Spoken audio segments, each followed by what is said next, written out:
It's nice to see all of you. Thank you very much for coming out.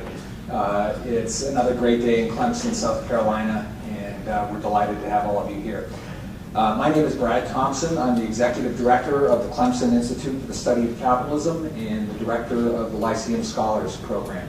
Let me just take a couple of minutes and tell you about both the Clemson Institute and the Lyceum Scholars Program. The Clemson Institute for the Study of Capitalism is America's premier university-based teaching and research center dedicated to exploring the moral foundations of capitalism.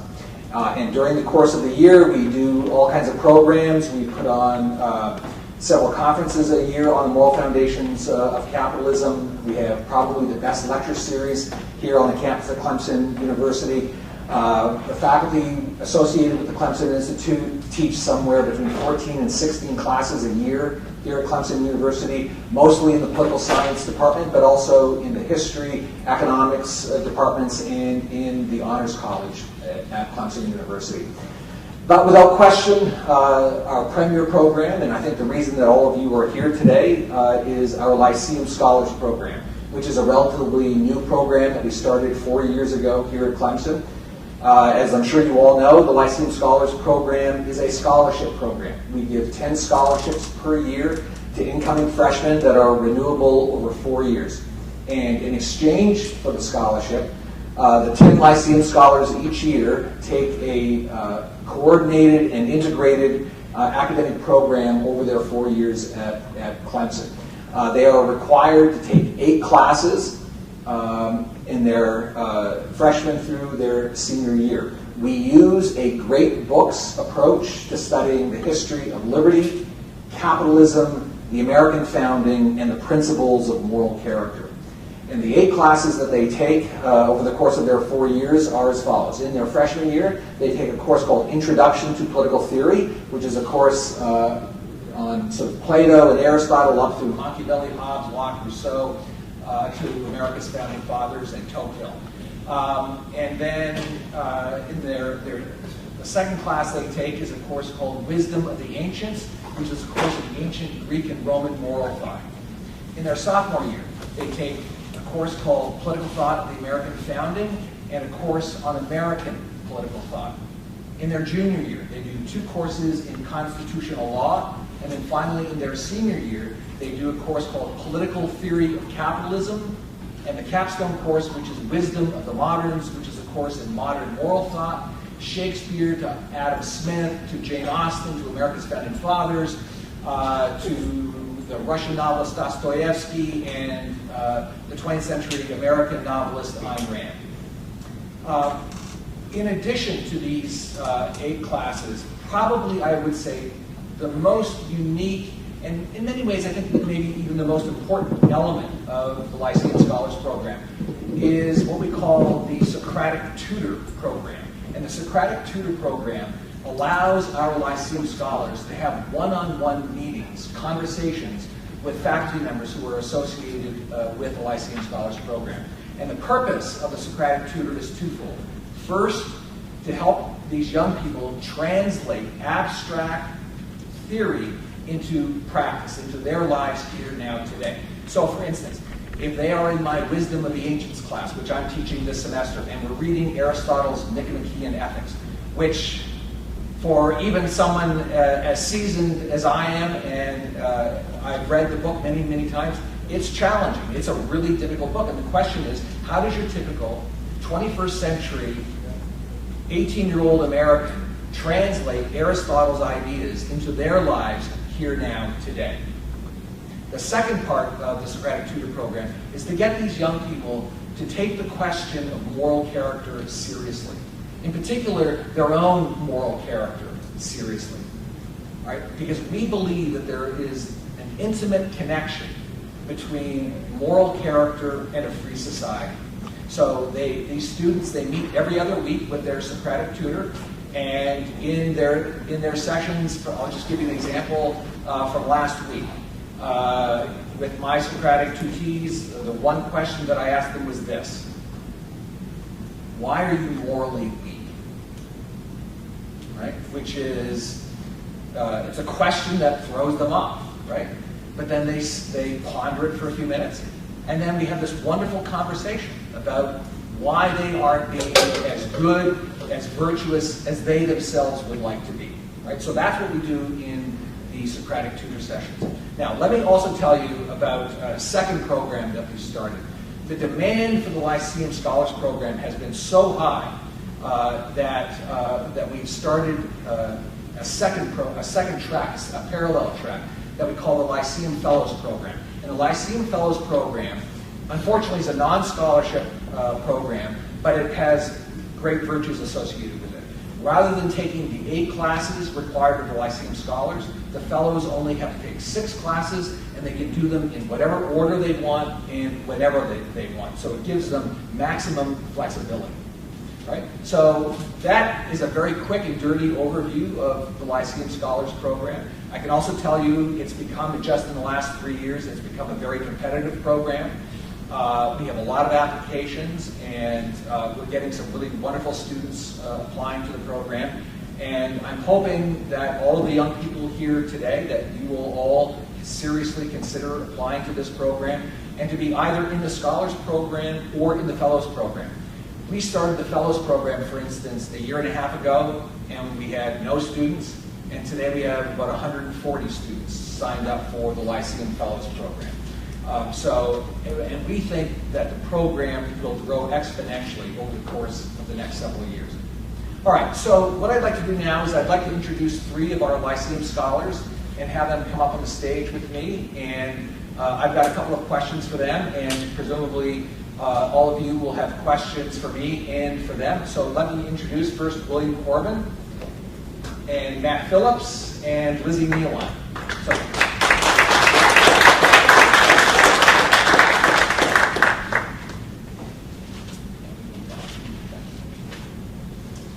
All right, so these are some of the best and brightest students we have in the Lyceum Scholars Program. And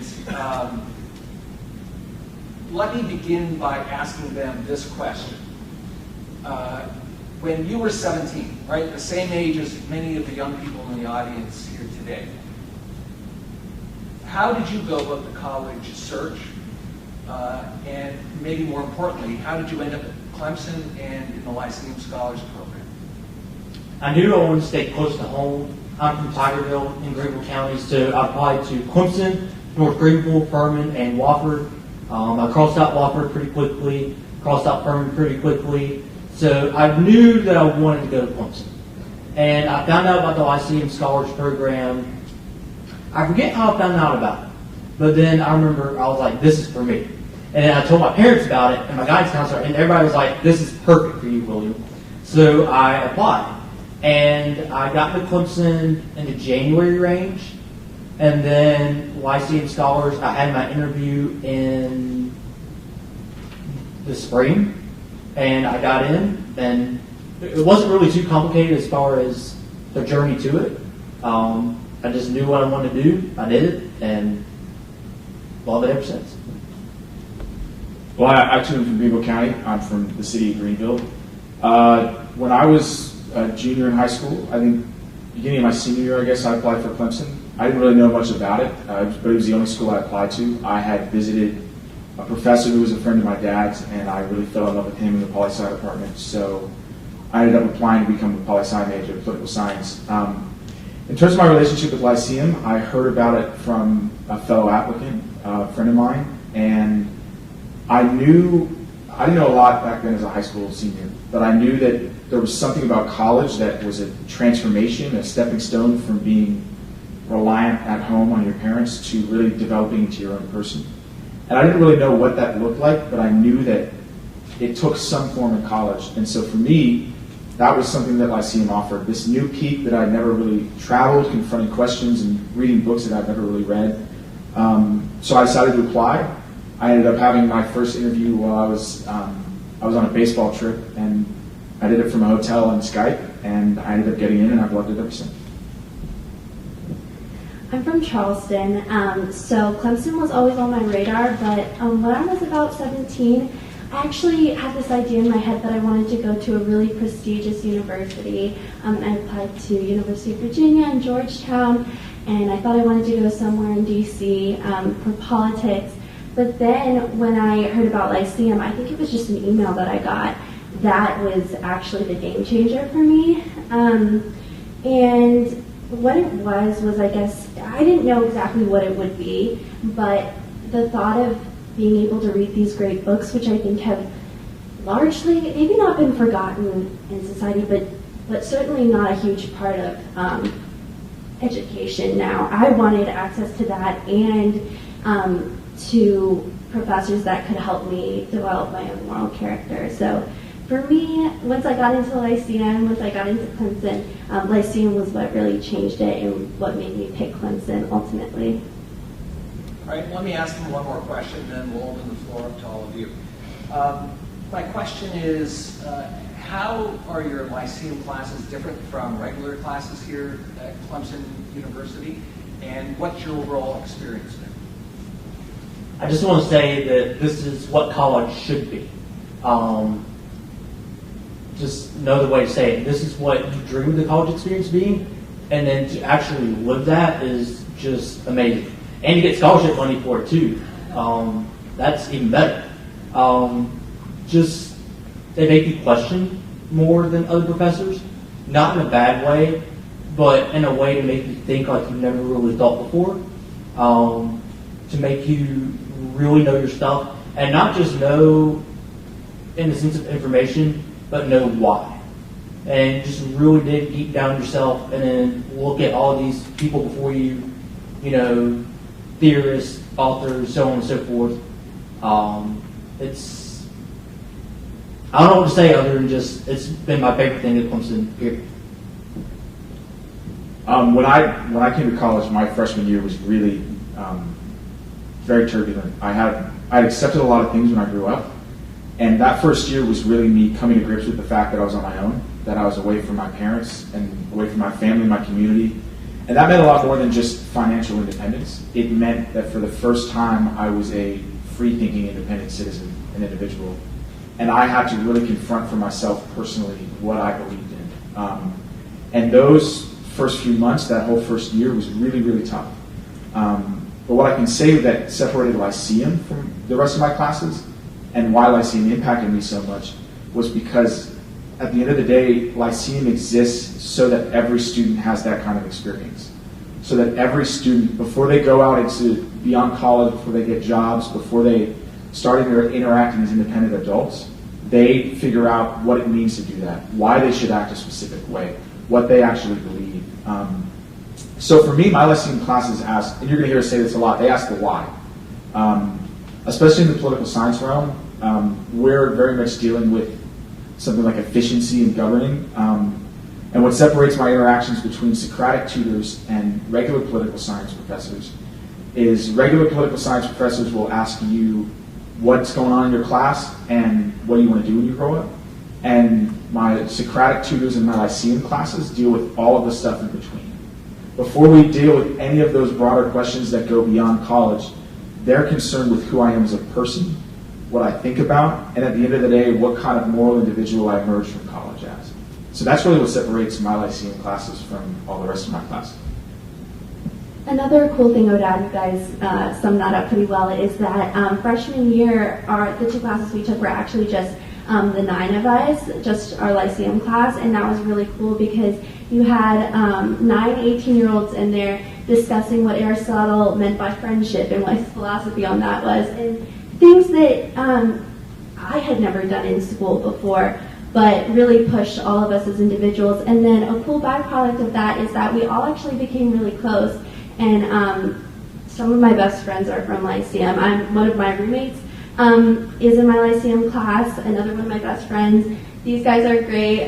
We actually all hang out, and it's cool to be around people that care about real things and care about ideas. And what's cool about Lyceum courses is that we don't always agree on things, but we're always able to talk about those differences and have a good, genuine, civil discourse and debate, which is something you don't get a lot in colleges or in society as a whole. Great. So the floor is open for questions. Please. Yes. So, are you all political science majors? That's right. Let me repeat the question for the camera. No. The question is, are they all political science majors? Yes. I'm sports communications and political science. I just picked my two favorite things, and I did those. One of those happens to be political science. I'm political science and philosophy, but within our class, we also have a physics major, we have a history major, and she'll talk about hers. Yeah, I'm political science and English, and I'm minoring in Spanish, but we do have a math major, like you said, physics, computer science. So computer science is kind of like, that's not close to political science. So moral of the story is, it doesn't matter what you're majoring in, if you like ideas and you like talking about them, Lyceum's a great program. Yeah, let me echo what they've all said. The Lyceum Scholars Program is not limited in any way to just political science majors or economics majors. We probably have a few more political science and economics majors than the other majors, but we have at least one physics major. We have several engineering students who are in the Lyceum Scholars Program. We have a history major, an English literature major. So you are not limited by major to be in the Lyceum Scholars Program. All right. My question Yes. is basically the same, but are the engineering and physics majors staying the same? Like, all together? It's like, it's not overwhelming all the way. Like this is just one class, right? It's not going to Correct. overwhelm you if you do that as well. Right. So the question is, are the engineering or STEM students able to handle both their STEM courses plus Lyceum? And the answer to that question is absolutely. In fact, I would say that it enhances their education. So we haven't had any STEM students yet who have had problems keeping up. In fact, quite the opposite. They're doing extremely well in our Lyceum classes. And as you said, it's just one class per semester, and we haven't had any scheduling conflicts between majors and the Lyceum classes. So yeah, there hasn't been any problem at all. And I think if you were to ask the STEM majors, I think they would tell you that Lyceum really enhances their overall education, right? Because you can only do so much math and science and engineering, without going crazy. And I think our view is that it broadens and deepens the education, particularly of the STEM students who wouldn't otherwise get this kind of an education. So, they can be taking Calculus 3 one day, and then the next day they're reading Plato's Republic. And the STEM students who are in our program, I think they find it really valuable. And one student told me just recently that he's now interviewing, he's a junior, and he's interviewing for jobs. He's an engineer, and he's interviewing for jobs, and apparently his interviewers have ended up spending most of their time wanting to talk to him about the Lyceum classes and not the engineering classes. It deals with the person, not just the knowledge. It deals with the person and just the big questions of life, right? One of the questions that we always think about and talk about and ask our students is, what is the best way of life? How should we live, right? How can we be better human beings? How can we enhance our relationships as parents, as husbands, as wives, as children, as friends? How can we just be better than what we would otherwise be? And I think these are the kinds of questions that are applicable to everybody, right? These are the kinds of questions. It doesn't matter whether you are a store clerk or a lawyer or an engineer or a professor of political philosophy like myself. Reading these kinds of books, talking about them, asking these questions, I think is critical to living a full and well-rounded life. If I could add on to that real quick, the last thing that I would say with that is, especially for like STEM majors and engineers, we have a physics major in our class. The benefit of Lyceum is you're not an isolated individual. You're part of a community of people wrestling with the same things you are. So even if something like Aristotle's Nicomachean Ethics is outside of your coursework, you're able to come together with a group of 9, 10 other students and discuss that and supplement the learning and the questions that you have and may not normally get from your regular classes. Sir? Not really a question so much as a comment. It seems that the Lyceum program is just the basic core of what used to be the core of a traditional liberal arts education that's no longer being taught in most colleges. I think that's exactly right. In fact, I'll go a little further and say this. John Adams, in the 1780s, wrote a series of letters to his 13-year-old son, John Quincy Adams, where he laid out a kind of classical liberal education. And that was one of the inspirations for me to start the Lyceum Scholars Program. Was I thought if a 13-year-old in the 1780s can be reading Plato and Aristotle and Cicero or Seneca and Epictetus, why can't college students? So we actually have based the Lyceum program, generally speaking, around this kind of classical curriculum. And certainly the course that I'm teaching this semester, Wisdom of the Ancients, is based directly on the reading list that John Adams sent to John Quincy Adams. Sir? Two-part question. I'm curious to hear what each of the students, what you're hoping to do after your experience with this program and your degree at Clemson. And then also the second part of that is, do you have a couple of examples of what some of your other students have gone on to do after this program? So, if I could, the question is, what do the students plan, what do they plan to do after they leave Clemson University, and what are our recent graduates doing? So, I wish I could tell you I knew, but I don't. I've wanted to be a dozen things in my life, from combat pilot, NASA scientist, president, weatherman. I can write them all. I'm thinking at this point I could go into public relations, like with sports, or I could become a lawyer, maybe an army lawyer, or I could become, I don't know, there's a dozen things out there. What I do know is that because of the liberal educational tradition that this is, that I never got in my life before this, it doesn't matter what I do, this stays with me. It's not, I did this major, I'm doing something else. This is worthless. This is the most important part of my education, and it's the most foundational, and it's the most diverse. I pretty much know what I wanted to do since I was a kid. I want to go to law school. I want to be a lawyer. I'm from Greenville. I love Greenville, so I want to, someday move back and return the favor that has paid me my whole life. And what Lyceum fits into that is this education. The purpose of this education is teaching me how to be a moral citizen and how to relate within a community of other political actors and other people. So my hope with the Lyceum program, and I can already testify that this is happening in my life, is the things that I'm reading, the conversations I'm having with tutors and other students, all of that is teaching me ways that I can someday relate to other people in my community, that I can serve my community, and that I can be a leader in it.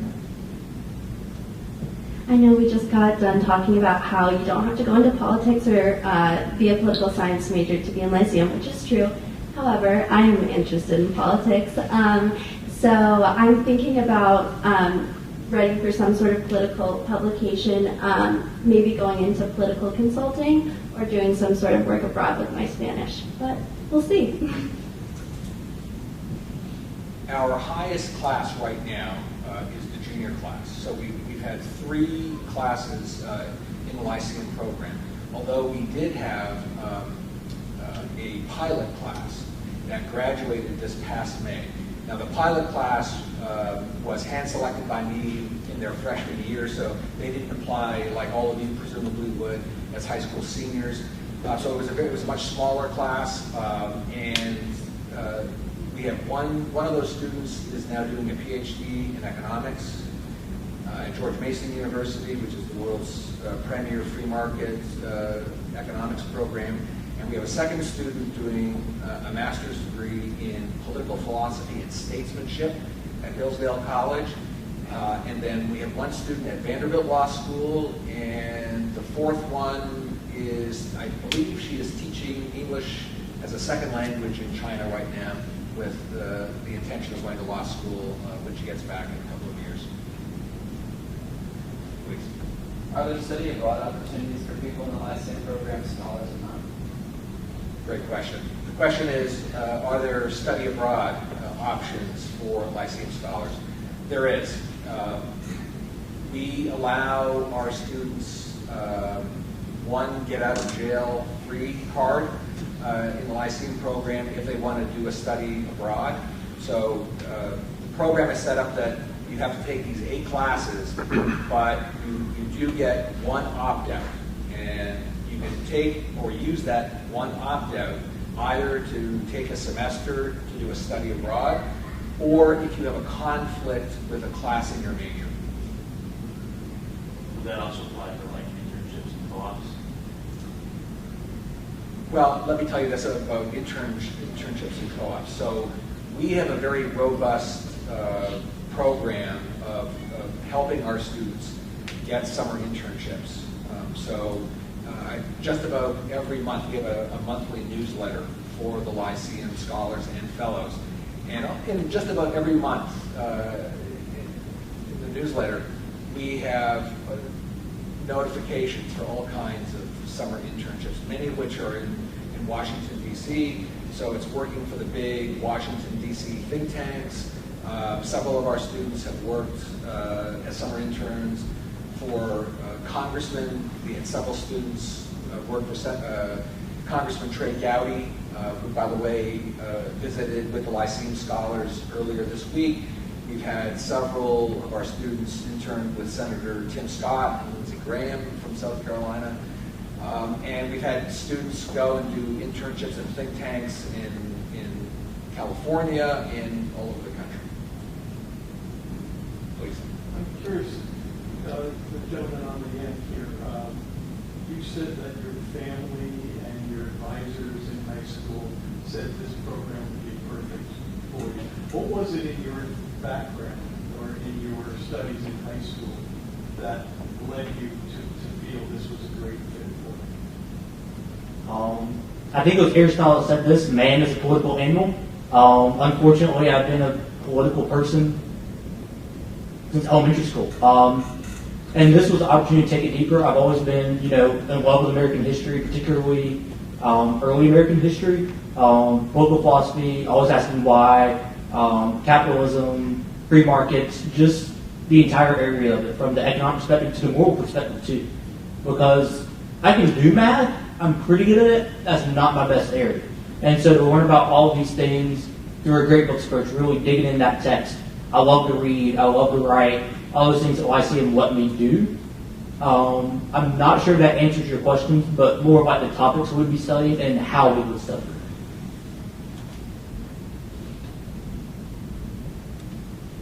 Yes, ma'am. I'm assuming you're originally in the program. Yes. I'm wondering what inspired you to originate the program, and also how do you choose your Socratic mentors? The question is, how and why did I start the program, and how do we choose our Socratic tutors? Yeah. This is an idea, or some form of this idea, I've been toying with actually for about 20 years. But over the course, I'd say, of the last 5, 6, 7 years, I really saw a need for this kind of an education. So for those of you who follow what's happening on college campuses today, with the rise of political correctness, it seemed to me that our students have a real intellectual deficit, right? They're not being taught books in the great tradition of Western civilization anymore. So at most universities, on most college campuses, these kinds of courses, these kinds of books are being systematically removed from the various curricula around the country.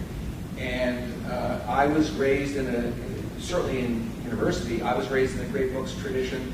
I have dedicated my life to this. I mean, this is what I do. I have the best job in the world, right? I get to read old books with young people. Right? What could be better? And I get paid for it. Right? What could be better than that? And I saw that kind of an education disappearing from college campuses. And so, I thought this would be my modest attempt to try and resurrect that kind of an education.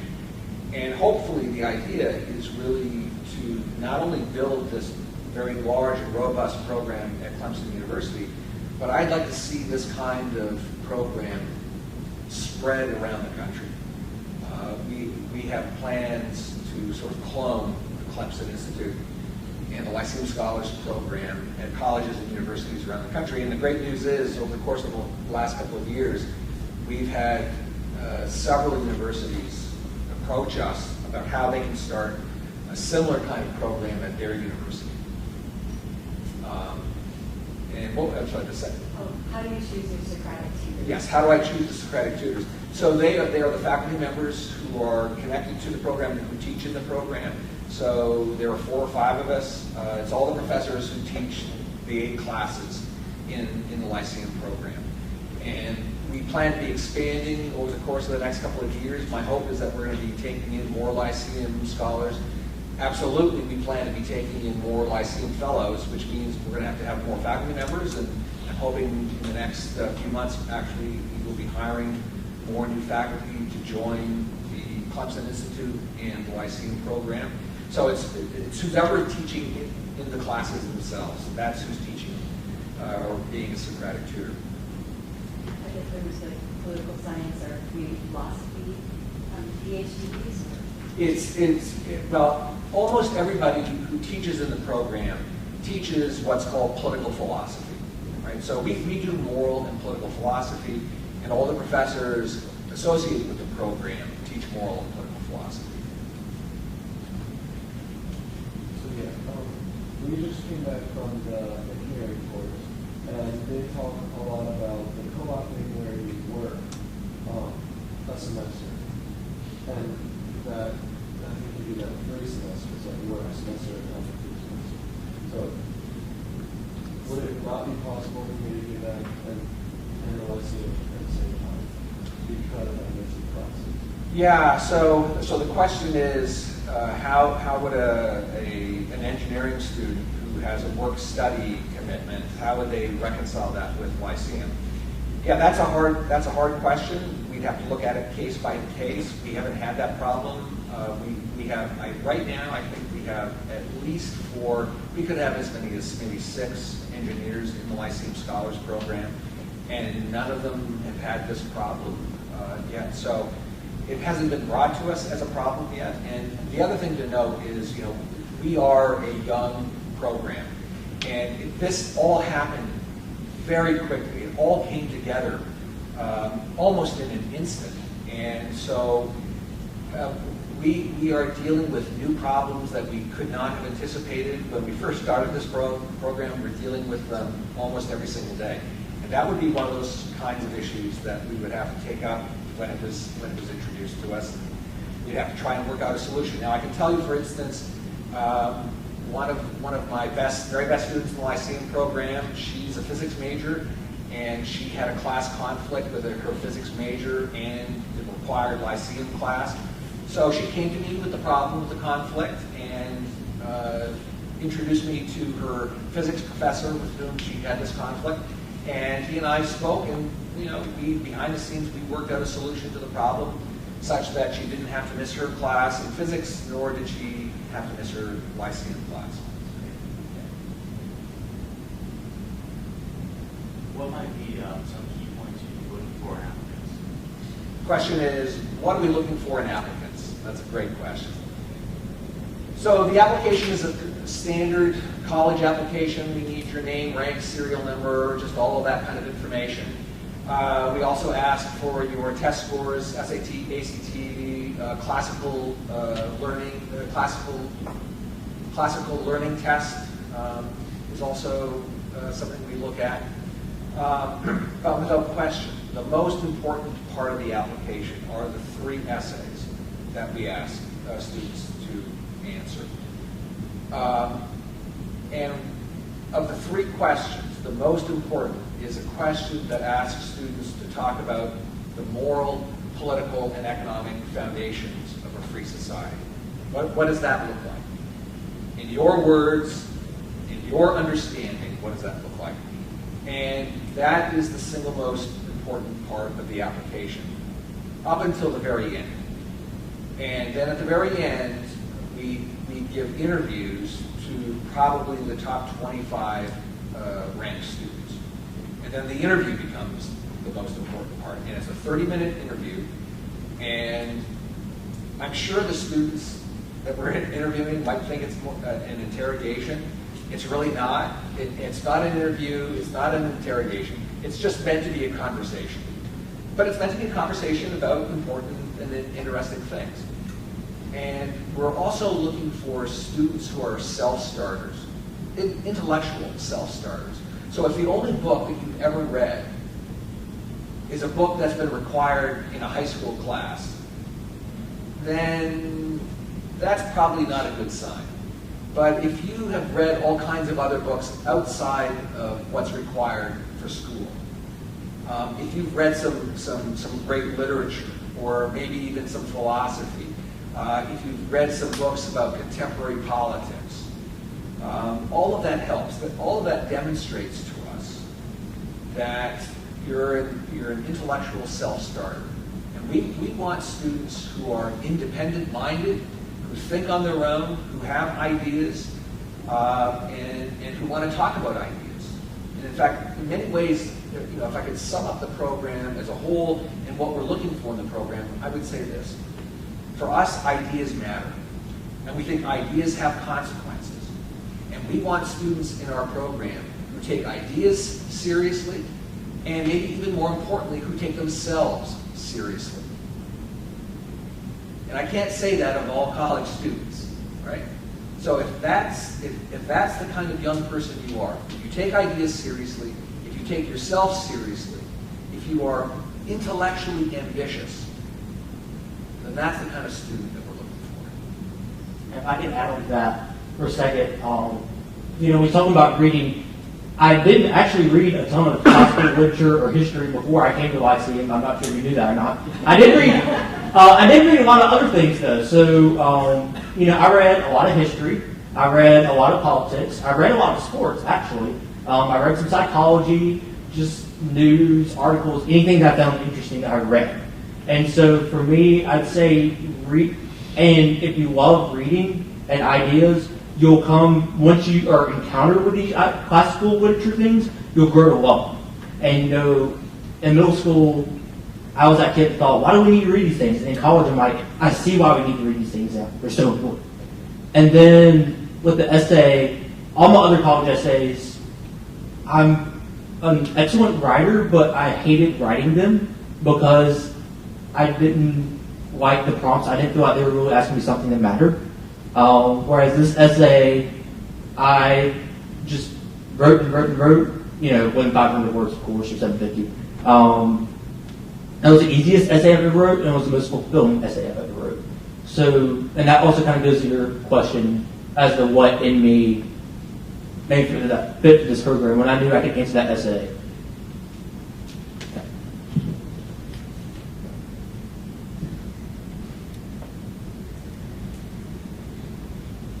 Other questions, please. Yes, ma'am. I was intrigued by the comment you made at the Socratic session where you asked the student, why are you morally weak? And I was kind of wondering, how did that come up? And was it the professor's idea or the student confessing some incident where they were morally weak? Or was it related to a passage from one of the classic writers? Or how did that come up? Yeah. How did that play out? Yeah, so the question is, how is it, why is it, in one of my Socratic tutor sessions, that I asked the students why they were morally weak. And it actually had come out of a reading that I had done in my Wisdom of the Ancients class the week before, in Aristotle, who actually raises this very question. And so, it was on my mind, and that's the way these Socratic tutor sessions operate. I have no set agenda. When a student comes into my office, I don't ask the same questions of all the students. When they come in, we have maybe 30 seconds of small talk, and then very quickly, either they will have said something that I find interesting that I think we should maybe explore a little bit more, or maybe I've been thinking about something. And oftentimes, this question of moral weakness was a question that I had actually myself been thinking about for myself, right? Why is it that I'm not as morally strong as I would like to be all the time, right? And we had talked about it in class, and so it was a question that I ended up, that particular question, I ended up asking all of my tutees that week. And I can tell you that was one of the best weeks of teaching I've ever had in my 25 years as a college professor. Every single conversation was different. We talked about different things. The conversation would move in different directions with each student, but each one of these conversations was deep, it was probing, it was serious, it was thoughtful, and it caused both the student and myself to not just reflect deeply on an important question, but to think about how it relates to our own lives. And that happens a lot in these Socratic sessions. So some of the questions do come out of the readings. Let me give you 2 examples, if I could. The first is from Plato, and the second is from Cicero. So we read Plato's Republic.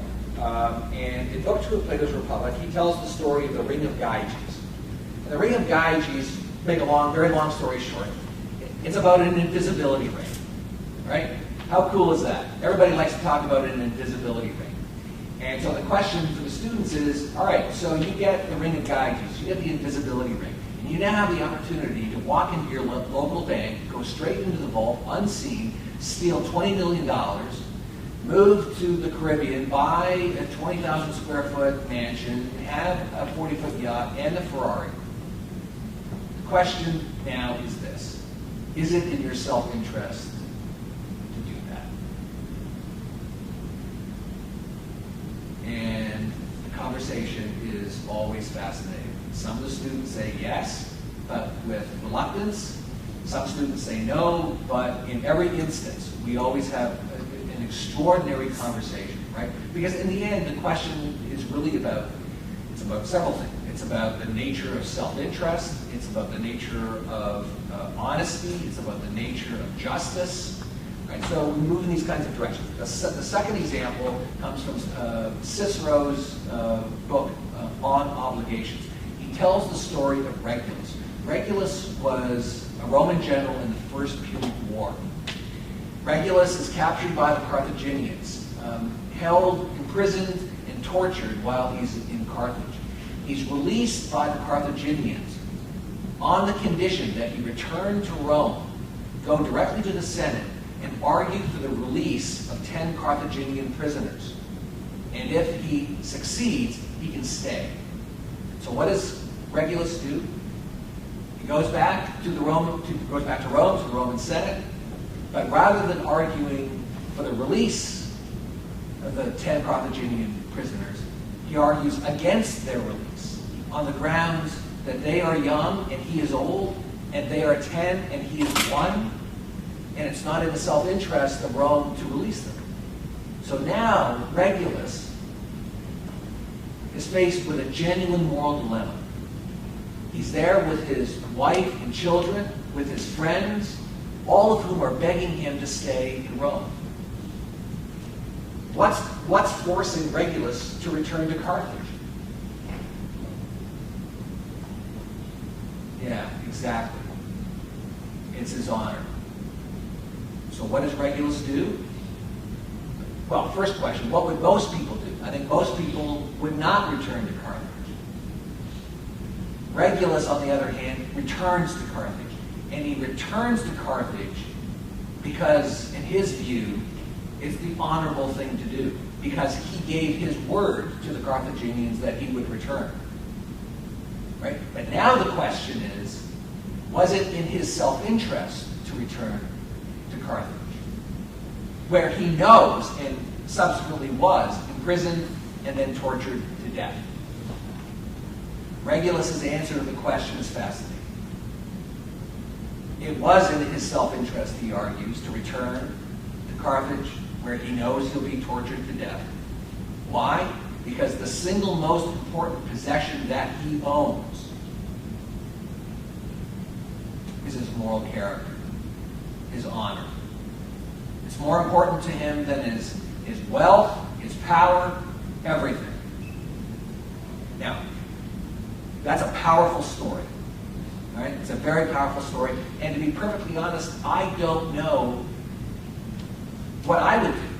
And I'm not sure what the right answer to the question is. But this much I know. Every single time I have ever taught Cicero's story of Regulus, I have watched the transformation in my students. I've watched them grapple with this story and with this question. In fact, 3 years ago, I had a student who was driving to Greenville in his car an hour after we had the conversation about Regulus, and he called me from his car, and he was utterly frantic. Right? This was the most intellectually traumatic moment of his life, trying to understand, and that's all it was, trying to understand why Regulus did what he did. And so we talked for about 20 minutes until he was so worked up. I finally said, all right, Mason, we have to end this conversation because I need you to get home safely, right? Because it was kind of, to speak colloquially, it was a mind-blowing experience for him to try to wrap his head around this question, the problem. Right? And that's what we do in our classes in the Lyceum Scholars Program, and that's what we do in the Socratic tutor sections. Right? These are the kinds of conversations we have both in class and in private. And I really think that these are transformative moments for these young people. And I can tell you they're transformative for me as well. Because most of the questions that I ask the students, I don't know the answer to. There are problems to be thought about, problems to be solved. And I don't expect my students to walk away knowing the answer to the question. What I do expect and hope from them, though, is that a seed will have been planted and that they will come back to it, maybe in a week, maybe a month, a year, maybe a decade later. They'll come back to it and they'll think about it seriously. Yes, sir?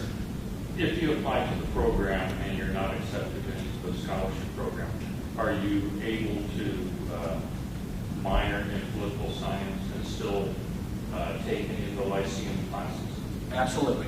So the question is, if you don't get into the Lyceum Scholars Program, can you still be in the political science classes or in the Lyceum classes? Can you still get the minor? The answer is yes and yes.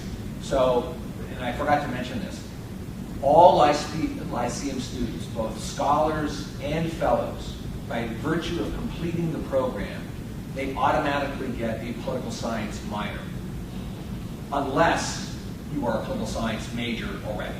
Right? Otherwise, if you're an English literature major, or if you are a physics or an engineering major, you get a political science minor by being in the class. And for those students who aren't accepted into the program, our hope is that they will join the Lyceum Fellows Program. Right? In fact, every student who applies to this program who is not accepted into the Scholars Program is automatically accepted into the Fellows Program if they come to Clemson and if they want to be in the program.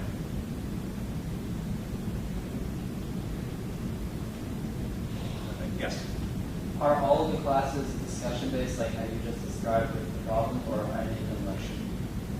Great question. The question is, are all of the classes seminar-based or are there lecture classes? And the answer is both. Right? So of the 8 Lyceum Scholar classes, 3 are seminars just for Lyceum Scholars.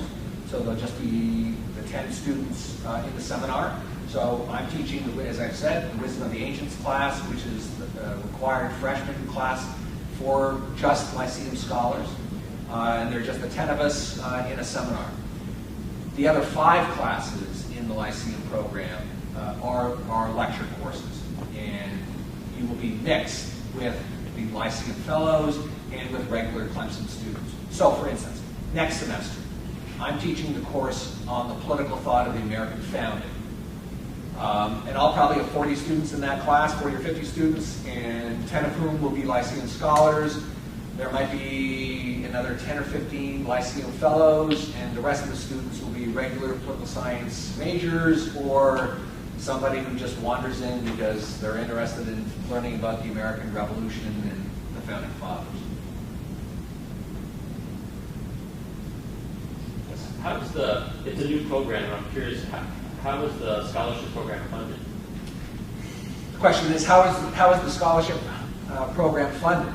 I fund it. Not personally, myself, it's not my money, but the Clemson Institute for the Study of Capitalism is privately funded, and the Lyceum Scholars Program is privately funded. So I have to go out and raise the scholarship money for the program. The good news is I've got a couple of big donors to the program who are extraordinarily enthusiastic and supportive. More interestingly, just in the last 5 months or so, I have started taking phone calls and visits from people all over the country who have heard about the Lyceum program. How they heard about it, most of the time I don't know, but they just call. I had a gentleman a couple months ago call and say, I've heard about your Lyceum program. I think it's fantastic. I want to write a check. To whom do I make it out?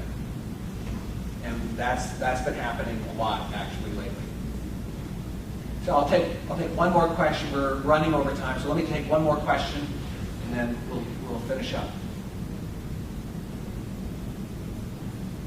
Okay. Yes. This is going to be the dumbest question of the whole afternoon. Is it 10,000 per year, or is it 10,000 over 4 years? Oh, I suspect for parents, that's the most important question. The question is it $10,000 per year, or is it $10,000 spread over the 4 years? Unfortunately, it's the latter.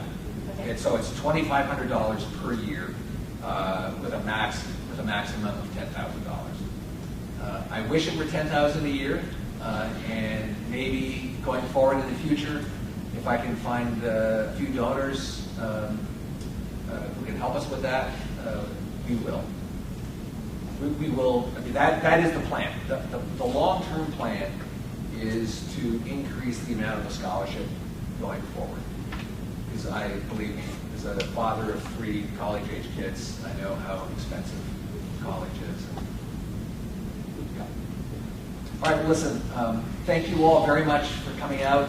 It was a pleasure to be able to speak to you this afternoon, and I'm willing to stick around for a few minutes and answer questions. And if you, when you get back home, if you want to email us or call us, please do. We're happy to take questions. Thank you very much.